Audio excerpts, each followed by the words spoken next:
Welcome to the 100th Monkey Radio with Tom and Ramon. A few things I want to talk about before we get going tonight. I want everybody to know that our thoughts and prayers are going out to all those people out in the Midwest, the Mississippi Valley, with all the horrific storms and tornadoes and the major flooding that's going on there. Geez, guys, my heart goes out to you, and you're in my prayers. So I hope everybody else will add theirs to that also. Another thing, things are moving so fast in the world right now. A lot of people waking up. What are people doing about it? Something that I'm doing personally, my nephew and I, we're gathering a lot of information, the scientific data, all the information that we can find on fluoride. And we're taking it to our city council meeting here in a couple of weeks, and we're going to present the information to their city council and ask them. You know, we're just going to start there and see where it goes from there. What's going on here, guys? Do you guys even know what fluoride is actually doing to us? So question I got to ask all you people out there is, what are you doing to change? Are you doing anything to help fix the mess we are in? Where's your voice? We all got to start somewhere. So put yourself out there. Be the change. Okay, to the website. You guys all know that we just changed our name to the 100th Monkey. Still a lot of stuff on the website for you guys to check out. Our new paradigm page. The Ramon and I are doing tarot and healing. We've got the forums. We've got the video links. We've got a lot of stuff going there, guys. Take a look. Coming up real soon in June, Ramon's going to be coming over here to the U.S., and we're both going to be going over to the Awakening and Transformation Conference at the ECETI Ranch on June 24th through the 27th. So I hope to see as many of you there as possible. It should be an excellent event. Let's see, what else we got, Ramon? I want to welcome the 57th country, which is Iran. Oh, yeah, nice. Which I'm very happy to see. And one of the guests that's gonna be up at the ranch, we have today. Michael Tellinger has become one of South Africa's best-selling export authors. His regular articles on human origins and his book Slave Species of Gods have been praised by readers in over 20 countries. Michael, welcome to the show. Thank you very much, Ramon. Thank you, Tom. Lovely to be chatting to you guys. Yeah, it's just so fantastic to talk to you. Some fantastic work you've done there. This whole southern Africa area seems to be just riddled with archaeological sites. Yeah, it's a big surprise to everybody. It shouldn't be a surprise, but it has come as a bit of a surprise because very little real archaeological exploration with a scientific perspective has been done, and what so far everything has ever been found there has been ascribed to recent activity, and our history books are filled with misinformation and the wrong information about the fact that nothing of consequence or importance has ever come out of Southern Africa. And at the same time, they keep telling us that Southern Africa is the cradle of humankind. So make up your mind, what is it? Yes, absolutely. So I was looking at one of your videos on YouTube, and through one view through Adam's calendar there, several of them you keep seeing in the background the two pyramids. Now those really sparked a curiosity in me. What are those two pyramids? Well, they certainly have very distinct pyramid-like form. There are actually three of them. There are two larger ones and a third smaller one that are in line, and they align with the rise of Orion's belt from Adam's calendar. I must just also say that I'm very quickly beginning to call the calendar Enki's calendar because everything points to the fact that it's actually a construction that was done by Enki, the Sumerian deity, who was active in southern Africa and all the gold mines, obviously, and that's what this is all about. Right. So, so those pyramidal structures are very interesting. Because, sometimes it takes a miracle to see the wood for the trees, and it took us 7 years after Jan Heine first discovered the calendar or rediscovered the calendar, and did his amazing work and measurements to determine that it was actually a calendar. And then nobody wanted to listen to him and believe him. They just kept telling him he's an idiot and he must leave them alone. And then he met me, and then I got involved, and then, this is where we are, 2 books later, and a 3rd book on its way, and some amazing geological, archaeological, and scientific exploration that has taken us to a whole nother level of understanding what has been going on there. But those pyramidal structures are fascinating. Look, they totally covered by soil, pretty much like the Bosnian pyramid, but even more so.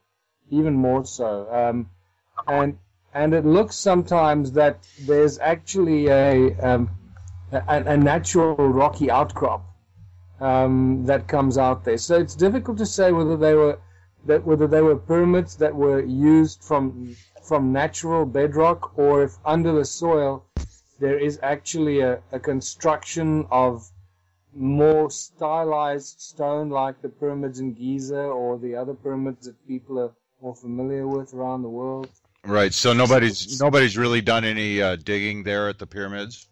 No, it's all the stuff that we're talking about is virgin territory. The only kind of research we've done is some geological exploration, some measurements, electronic measurements, alignments, and GPR, ground penetrating radar, and also infrared photography. And from that, we've been able to put together enough information to allow us, from a scientific perspective, to make some very serious assumptions. Here's a question. Has anybody tried to see if the Giza pyramid and the pyramid in South Africa line up, being that they both connect to the Orion belt? Oh, absolutely. That's one of the first things that I discovered when I got involved there. Adam's calendar and its pyramids, the pyramids down in the valley, Enki's calendar and Enki's pyramids down there line up with Great Zimbabwe, which is just further north of it in Zimbabwe, which I believe was Enki's headquarters in the ancient mining civilization down there, the Great Zimbabwe ruins, and the Great Pyramid of Giza all line up on the 31 degrees east longitudinal line. Which also lines up with Stonehenge and a bunch of churches. Yeah, there's a grid that quite a few people have done some interesting work on finding the different grids, the earth grids that link all these sacred and ancient sites together. And there are various ways of looking at it. The other way that I've been looking at it is with Willem de Swart's fabulous work that I've been working with for 4 years now. And the upcoming book that we're working on called Secret Numbers of God, and all these things tie up. I can tell you that from what we call the Secret Numbers of God is a whole new expose and a breakthrough that Willem de Swart has managed to somehow pull together. It's quite an amazing breakthrough in understanding how the nature of reality works. What is behind sacred geometry? What are the numeric structures that hold everything together in this projected reality of ours we call the universe? Right.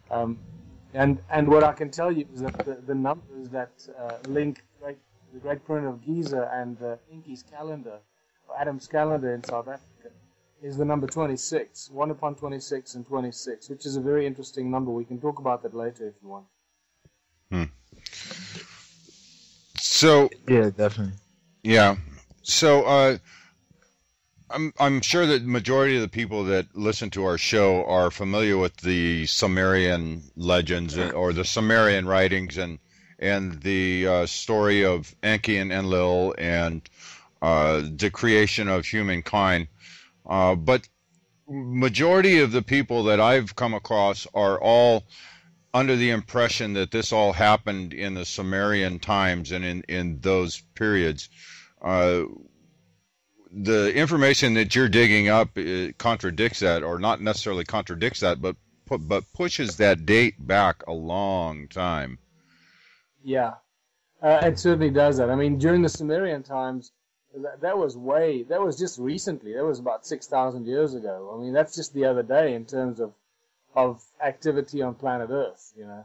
And once you start working with these timelines and realize that human origins and human presence goes back, you know, 300,000 years, and that's just the sudden appearance of the Homo sapien, or our early ancestors, who we're not quite sure what they looked like, but they're the guys that carry our early genetic code that we carry today.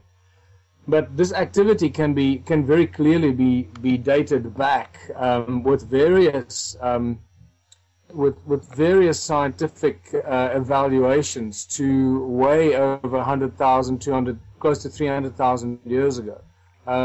One of the sort of yardsticks that I use, or whatever markers that I use, is one interesting translation that I get from Zecharia Sitchin.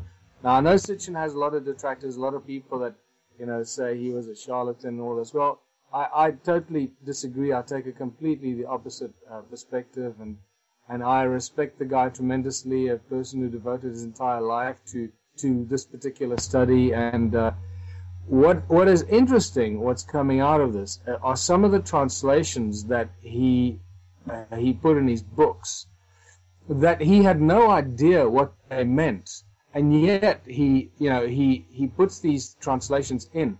We are now finding the physical evidence of the things that he was talking about in many of his translations.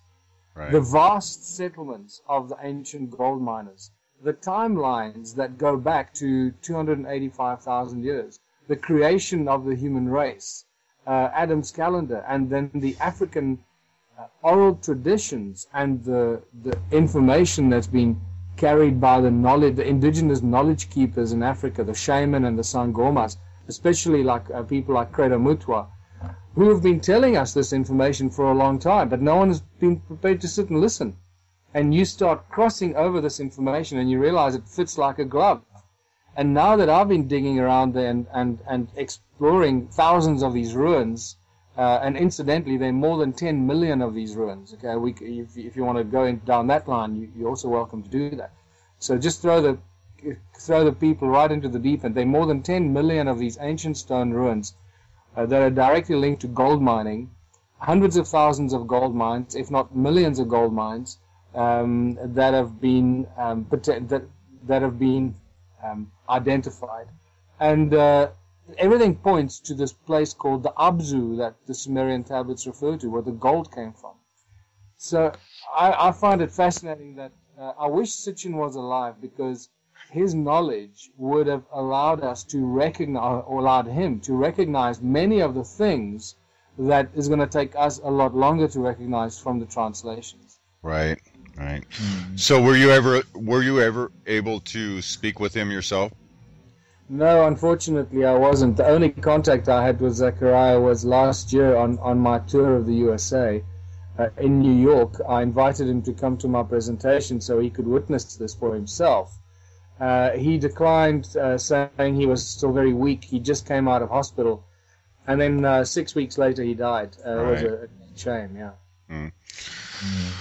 So one thing about the human genome that has always puzzled me is that we've got 23 pairs of genes, and every other species on the planet has 24, and that has always just baffled me, and it really throws a lot of weight to the genetic engineering theories.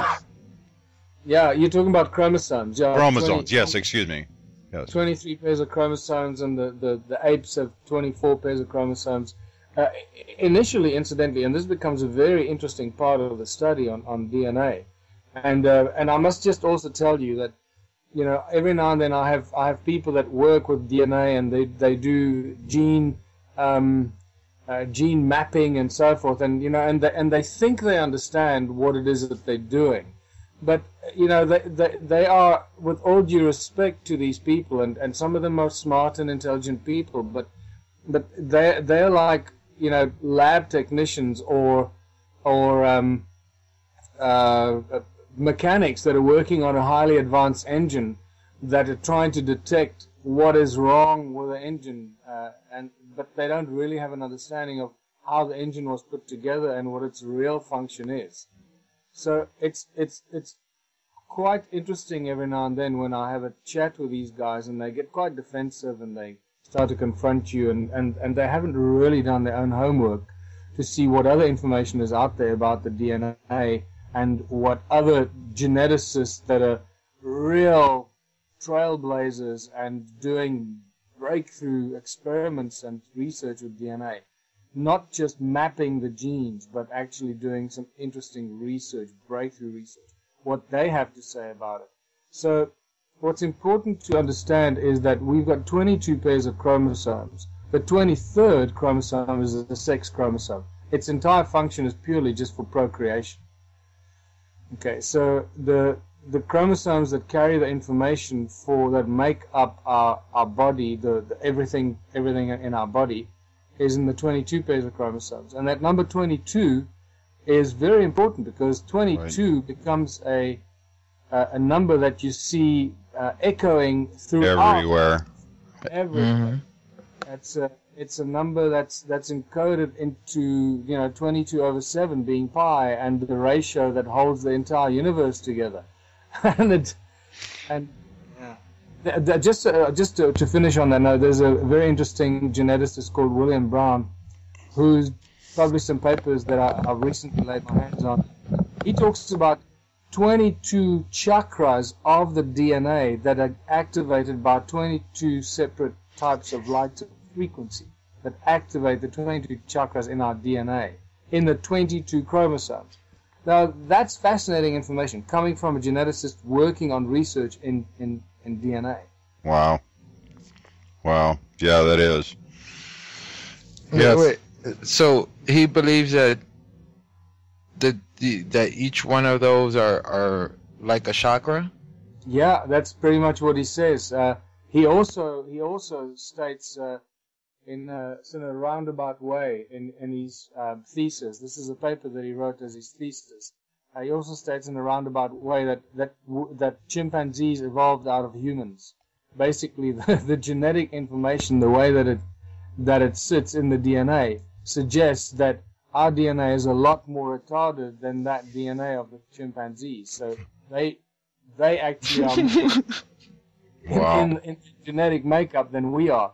So clearly that points a very direct finger at or evidence that somebody's messed with our DNA. And there's so much more evidence that, you know, if you start looking at our anatomy and which parts of our body and brains we don't use and we should be using. Those are all little telltale signs how our DNA has been messed with over the thousands of years. So, okay, and we're going to approach this with let's accept the fact that, yes, we were genetically altered. We are a designed race. Something that puzzles me is the fact that, you know, we only use 3% of our DNA. The rest of it's all junk DNA. Oh, it's more than 3%. What is it? We use 23% or 22% of our DNA, something like that, and the rest of it's all considered junk DNA. Is this the designed aspect? I mean, I guess a lot of that would play a very important role.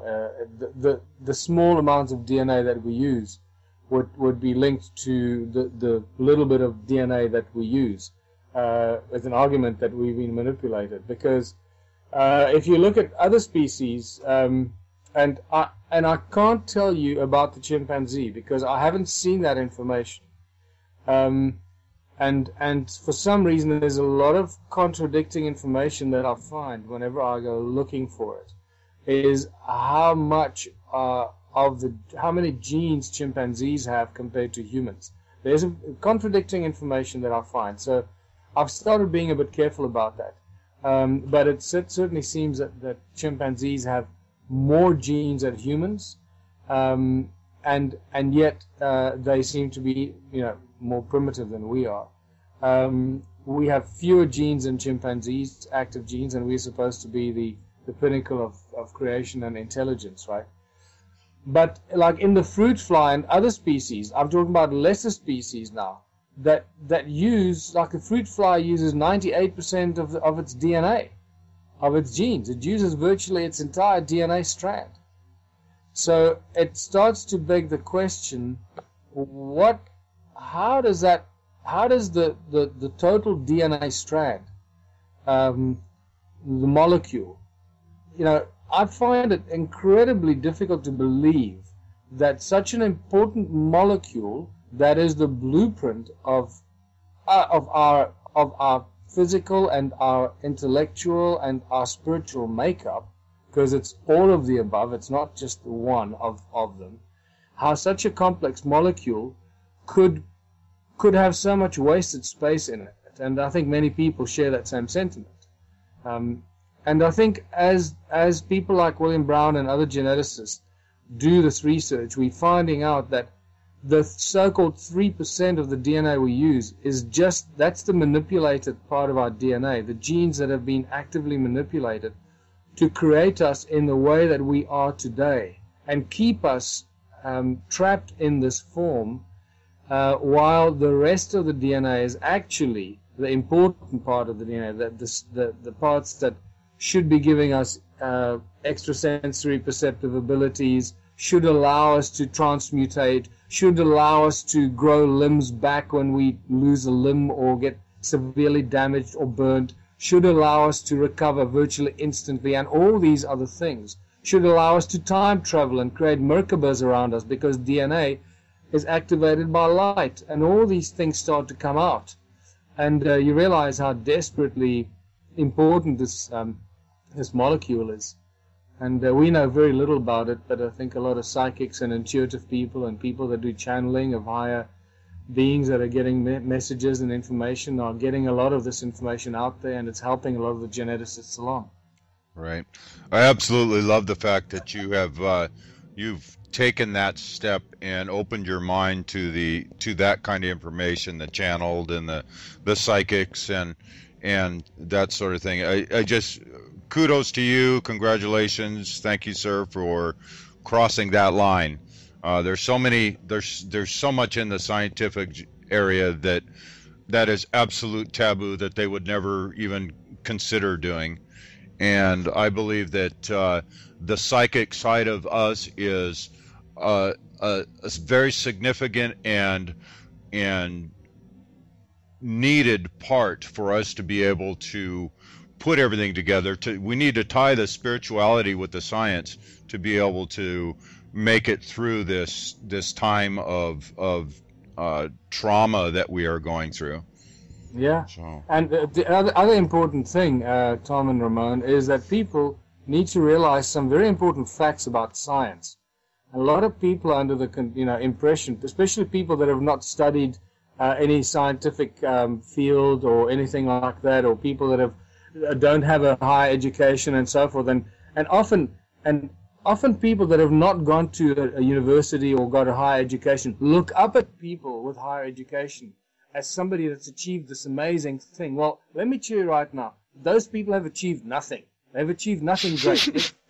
They just, and I speak from experience. I spent 5 years at medical school, one of the best medical schools in the world, and I don't feel like I've achieved anything. When I left medical school, I felt like I had to go back and start re-educating myself, okay, because of the nonsense and the rubbish that they feed us with. So if you're out there and you look up at people with tertiary education, don't do that. Just stop immediately. Those are generally, and most often, those are the people that become the obstacles to progress, because they embrace dogma and they look after their own interests. Not everyone, but so far, most of the people I've found that are obstacles to progress are people with egos the size of Mount, whatever, and because they think they're special because they got a tertiary education. And I completely lost my train of thought. What I was going to say. I was gonna mention that this is what I find odd. For example, if I watch something like the Discovery Channel, and they're speaking about DNA, and the way they make sound our DNA is that we've dropped off certain DNAs, certain strands, because we don't need to use them. For example, the extra muscle that goes down your jawline that will allow you to eat, that still a lot of apes still have.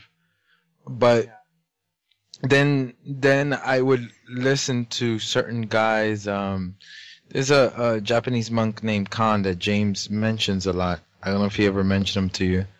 But anyway, this gentleman has some amazing abilities where he bilocates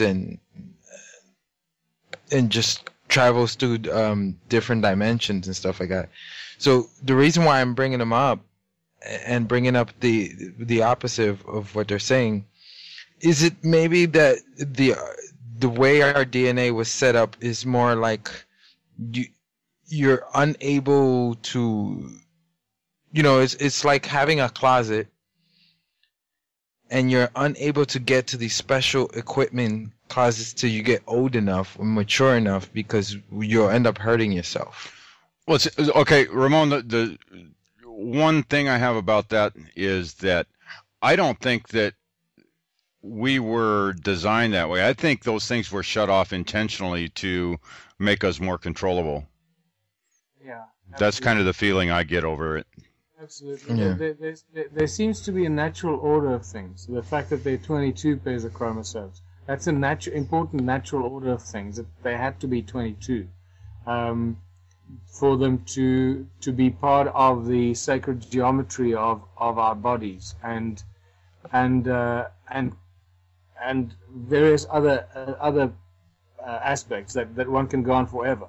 But I think the DNA thing will slowly but surely start presenting itself more clearly and more clearly. What we do know is that the DNA has been activated by special frequencies of light, and those special frequencies of light seem to come to us from the cosmic, from the cosmos, from the galactic center, and possibly some other sources. I believe that our sun itself is a conduit for some of those frequencies that come to us from the galactic center, and those frequencies activate and stimulate our DNA and re-energize our DNA, or activate parts of the dormant DNA. That has been shown through some very interesting scientific experiments. It's referred to as the phantom chromosome effect. If you remove the chromosomes from the nucleus of the cell, the cell continues to behave for an extra up to about 30 days after that, as if the chromosomes were still in the nucleus and it was getting information, because of the amount of light and the energy that it's absorbed and activated the surrounding organelles and parts of the cell. It's fascinating study. I'd suggest people go look that up, and David Wilcock does quite a nice presentation on that as well. But just look up the phantom chromosome effect and read up on that, and you'll be amazed to see how much information is known about how light activates and stimulates our DNA. Yeah, Dr. Bruce Lipton also does a lot of good work on that. Exactly. Bruce Lipton is a phenomenal guy to get your head around and get into. I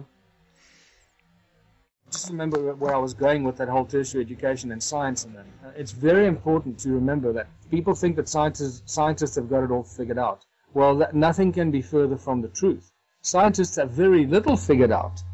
And people need to be very, very acutely aware of it. And don't just believe what you hear from any kind of academic or scientist, just because we observe something happening doesn't mean we understand why it is happening.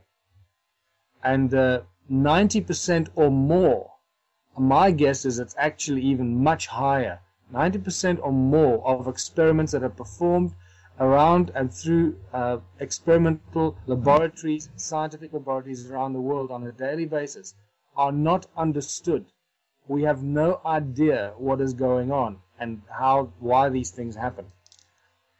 We only understand and we can report on a very small fraction of the things that happen in nature and the laws of nature and in science and chemistry and so forth. So people need to be acutely aware of that. And only the brave scientists that are working at the really leading edge of science will tell you this information. It's the other pseudoscientists, the guys that have egos the size of mountains. Those are the guys that will keep telling you that, oh, we understand how everything works. They're all talking rubbish.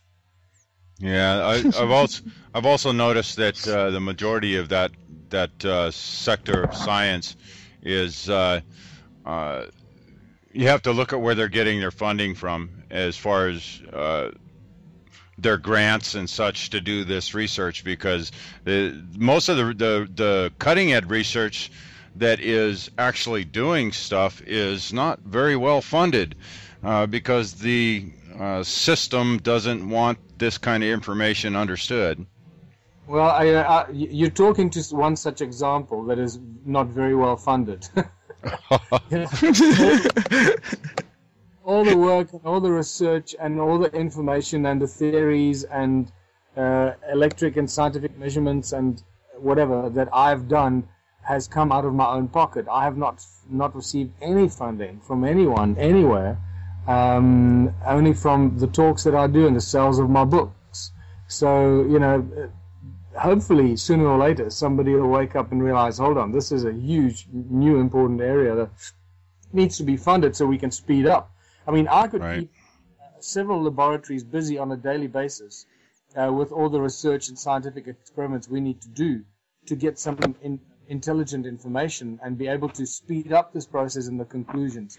But hopefully that time will come soon in the near future. Yes. So, go ahead. You find with your with the psychic research you've done and the channeling research, and also the field work and the oral stories of the indigenous people of the area of South Africa, do you find that all of these are correlating to tell one story, or do you find that it's like different things that everybody's saying? No, the overall direction and information that I've been able to extract from these various fields, as you see, from psychics, from channelings, from the shamans and some oral traditions and mythologies from Africa and Southern Africa, they all point in the same direction. They all have the same undertones, and they all talk about the gods came down from the sky and they created the humans to mine the gold. And they were created in Southern Africa, what the Sumerian tablets refer to as the Abzu, and we have two sites in Southern Africa, in South Africa and in Botswana, which is Adam's calendar or Enki's calendar, and Tsodilo Hills in a very northern part of Botswana, which are both referred to as the creation caves of the human race. The Botswana cave is a serpent worship site, one of the most sacred sites on earth, and the other one is Adam's calendar or Enki's calendar, where the human race was actually where I believe, and what the African shaman believe, is where the insemination of the fertilized eggs happened into the Anunnaki females. Interesting. So, have you had anybody do any remote viewing on the past of this site? Yeah, I have. I've got some phenomenal documentation on the remote viewing of the ancient mines, the gold mines, and the slaves and the Anunnaki masters. Pages and pages of that information, which is absolutely, I tell you what, it sends chills up your spine when you read it, because now I walk among these ruins, and I have transcripts of someone that didn't know anything about it when they were writing it, and they describe them in great detail, and various other interesting, coincidences that are from a scientific perspective, I often use the scientific argument in physics or mathematics called probability. And probability is a very acceptable argument in science and maths and physics. So the probability of certain things being able to happen are so unlikely that what we are encountering must be true, or what psychics have told us must be true, because any other probability is completely unthinkable. It's not possible. So these are the kind of things that we deal with, and it's fascinating how it all starts to fall in place. One of the interesting things that I found is when I realized that the stone circles in southern Africa were actually energy generating devices, and that they used sound and sound frequencies as a source of energy that they were getting from the Earth's crust, and converting it into all kinds of types of frequencies and energies that they used for the mining operations, for the separating of the minerals, for levitation, for everything you can imagine, and much more. Once I realized this, I tried to figure out, well, how did they build the stone circles? And I came up with a philosophy and a theory how they built the stone circles, how they activated the cymatic frequencies of the earth, and that gave them the shape of the stone circles. This is why all of them are completely unique, because they represent the cymatic shapes, the sound frequencies that come out of the earth. The same bit of information, the story, exactly as I have been describing it, came from a gentleman in I think it was Los Angeles, San Diego, who was going through a past life regression. He doesn't know anything about me. He's never met me. He's never read any of my work or my theories. He's a retired electrical engineer from General Electric. And a lady was who's a famous American psychic who does past life regressions. She was taking him through his past lives, and she said, well, let me take him back to a time in South Africa and the gold mines and see if he can tell me anything interesting. And he told her verbatim what I told her a week before about how they created the shapes of these stone circles. So, the probability of that kind of information coming out is mathematically is virtually impossible to call. Wow, that's amazing. That is amazing. So, I was gonna say when you have people go back and look at these, how do they describe the Anunnaki and the human beings? Because there's so many different races, and there's one school of thought that says that all these several different races created different species, created different races on Earth. So what is your take, or what have you been able? They described as being tall, and also this is from the indigenous descriptions as well of the indigenous knowledge keepers, that they are tall, much taller than what we are, and they are pale-skinned. In fact, in African Zulu tradition, they are referred to as the Abelungu, the sky gods that came down, and Abelungu means the pale sky gods that came down from the sky and created the human beings to mine the gold. So that's how they've been described, probably about 9 feet, around 9 feet tall, around that area. And that's just the one description. But I think it's also important to put this into context. The Anunnaki were not the only beings on Earth. There were many other beings on Earth, as you say, that were messing with DNA splicing and genetics, just like the Anunnaki were, and that's where it gets really interesting. The Anunnaki were obsessed with the gold. We now have the physical evidence of a vast gold mining operation that lasted for nearly 300,000 years, and it's still going on down in southern Africa. That's where most of the gold in the world has come from. The platinum, the diamonds, you name it. Yeah. It's so rich. Right. We were talking about the psychic abilities being turned on by DNA. Right when you started talking about the other races, before you said that, I had already popped my next question into my mind, which was, is there any indication of other races from other planets interacting with us in that time frame?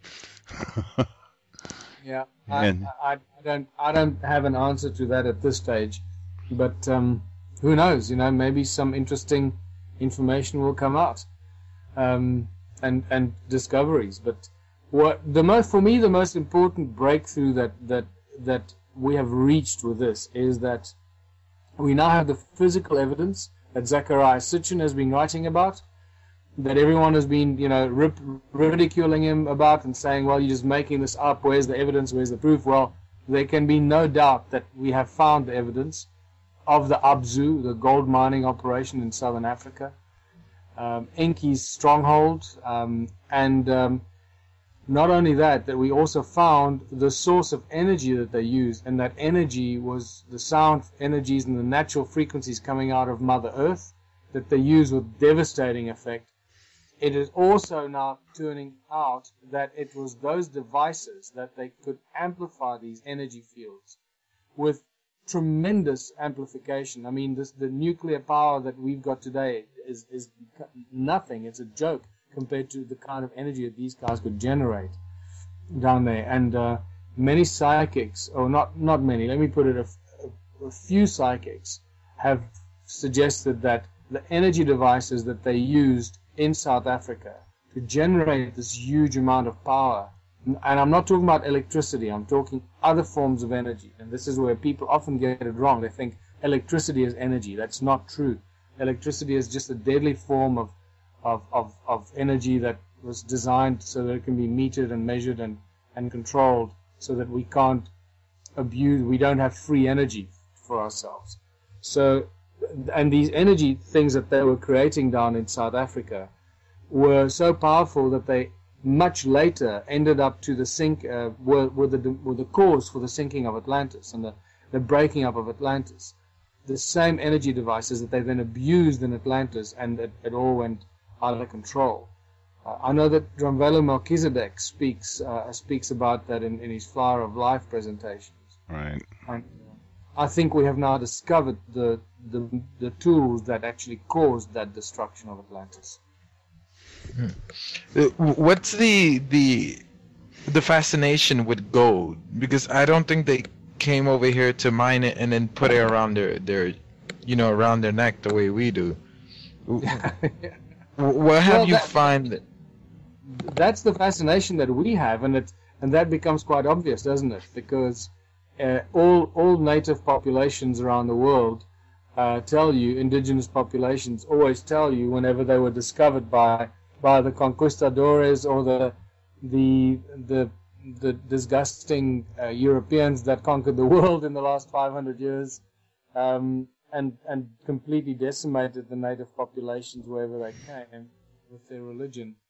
One of the things that whenever they asked the native populations about the gold, who does all this gold belong to? Because you can imagine when they arrived in the Americas and in South Africa, long before they even got to the Americas, in South Africa there was already gold trading of gold going on with the fabled African kings of Monomotapa that were the golden kings of the rich golden empire of Monomotapa in southern Africa. And that was going on in the 8th, 9th century already. And this is documented by the Arabic and Moorish record keepers from those times. So that's nothing new, but nobody really seems to know about it. So this is the information that I'm also bringing to the people of the world, just to make them realize how far back in recent times that goes. But then when they started arriving in the Americas and asking these native people, where does the gold come from and who does the gold belong to, the answer was always, the gold belongs to the gods.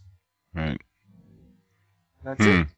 The gold belongs to the gods. So the immediate deduction that you can make from that is that if the humans were not allowed to possess the gold because it wasn't theirs, when eventually they were given permission or stole some of it or somehow ended up owning some of the gold, it became a highly valued item and prized possession. So that's where the value and the ornamental aspect of gold as jewelry began to develop its role in human history as jewelry and something you start hanging around your neck because it is deemed to be very valuable because it belongs to the gods.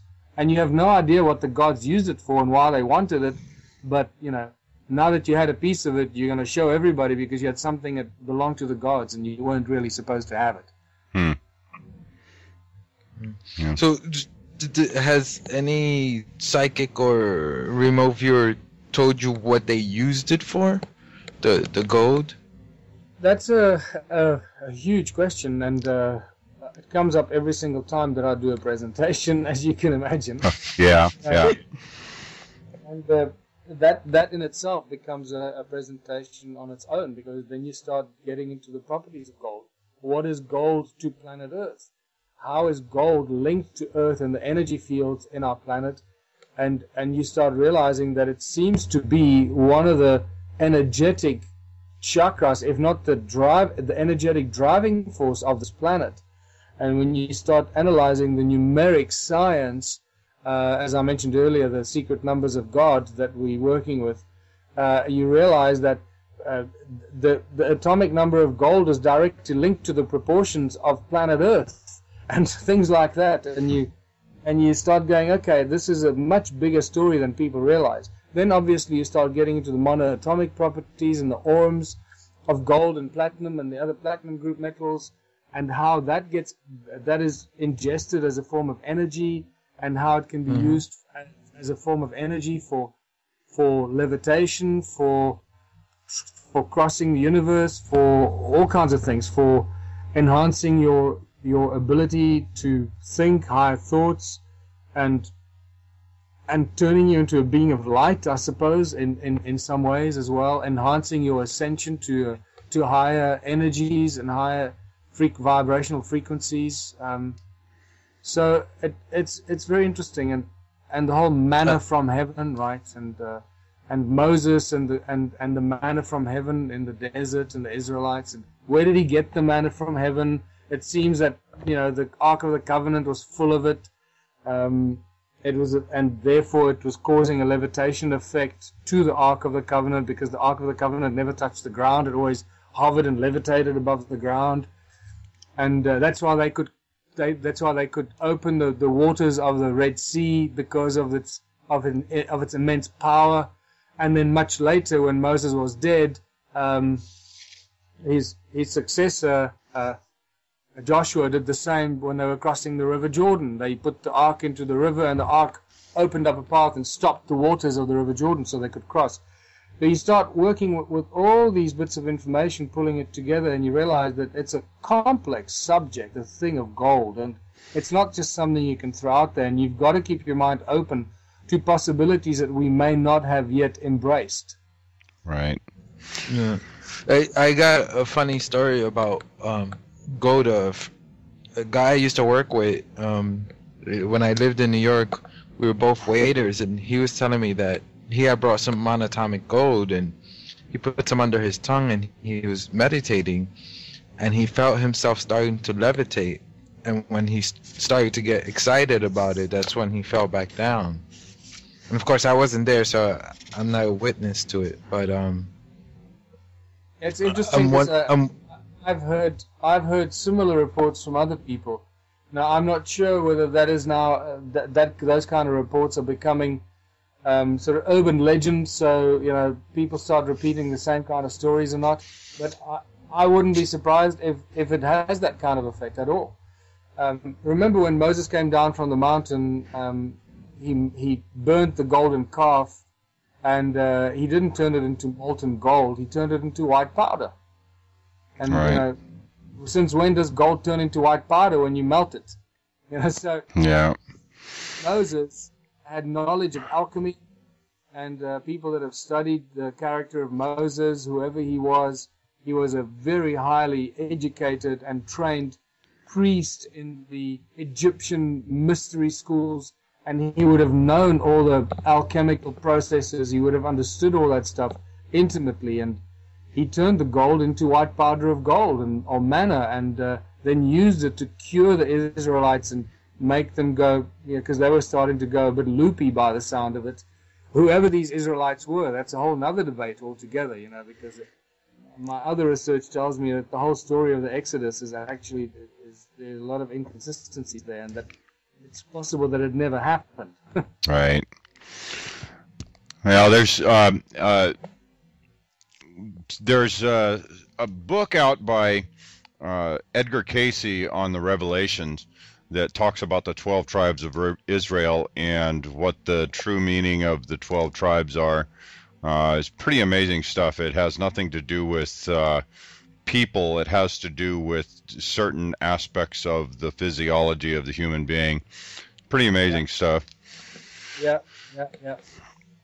And, also the other thing is that, everyone's going on about Israel, and I've just been driving through the United States, all the way from New York to Tampa. I've been listening to all the radio stations, and, we come across all the fundamentalist Christian stations, and I find it fascinating. I love listening to those stations to hear what the guys are saying, and preaching of, brimstone and doom and destruction and death and by fire, and how God is going to judge you and punish you, and you've got a choice between burning like a pile of wood, or you have a choice of getting all the golden riches in heaven. And you go, what are these guys on about golden riches of heaven? I don't know. This is going to hand out physical gold. This is fantastic, and that's what they're preaching this kind of stuff to people. My grandmother used to tell me that. Yeah.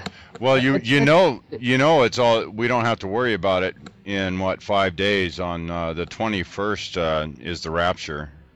That's right. You better hold on tight, brother. Yeah. Yeah, the famous.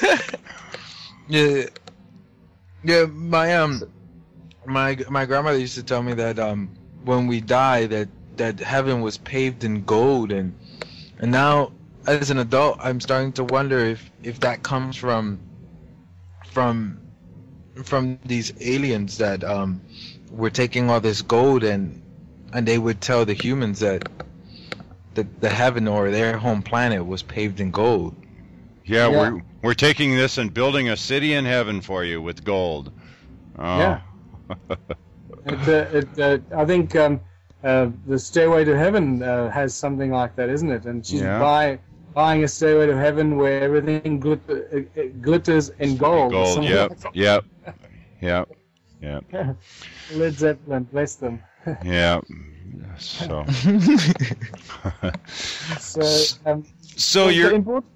The important thing, guys, is that we constantly keep our minds open, and just be open to new information, because it's coming so quickly now, and the shift is upon us. The Mayas had a lot of knowledge and information.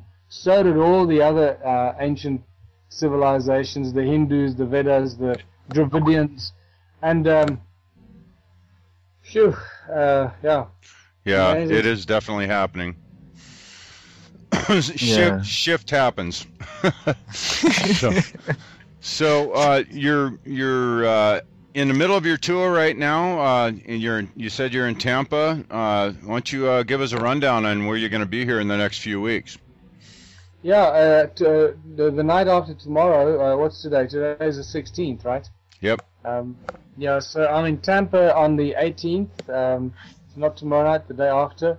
18th of May, and then we move on to Austin, to Dallas, to Santa Fe, to Phoenix, San Diego, Los Angeles, Santa Barbara, San Francisco, Sacramento, and also doing Vancouver, Portland, Seattle, right across the USA. Then we go to Minneapolis and make our way back to Vermont and New York. We're also doing Toledo and Ohio, Chicago, and then we end up in Vermont, in Burlington, Vermont, I think on the 16th or 17th of July. So we're just at the beginning of our tour, and so go onto my website, zuluplanet.com. You can click on the banner there, and it'll tell you exactly where I'll be, and please come and see and listen. There's a phenomenal amount of information. The presentation is about 2.5 to 3 hours long, and it'll certainly give you a lot of food for thought and present you with some fascinating scientific and physical evidence of this vanished civilization in southern Africa. Right. Wow, that's quite amazing. Yeah, it looks like you're going to be busy for the next couple of months.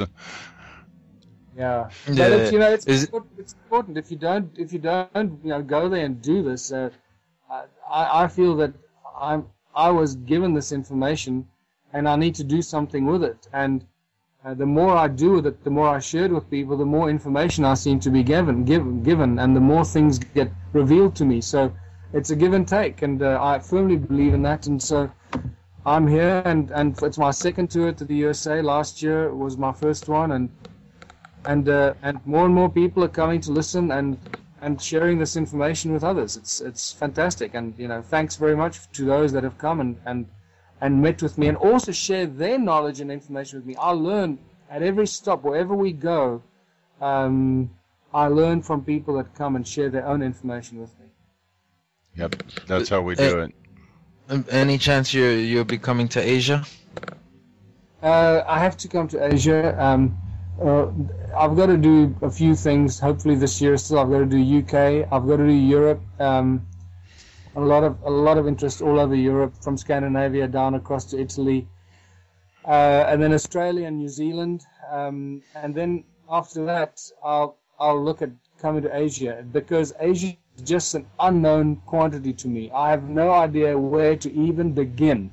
The other places, it's easier because I've got people on my database that email me and so forth. So those are the people that normally get involved and initiate the process, find a venue, help me either find accommodation or spread the word. So when I get there, I've got a decent audience to talk to. But in Asia, I just have this huge continent. I've got no idea where to start.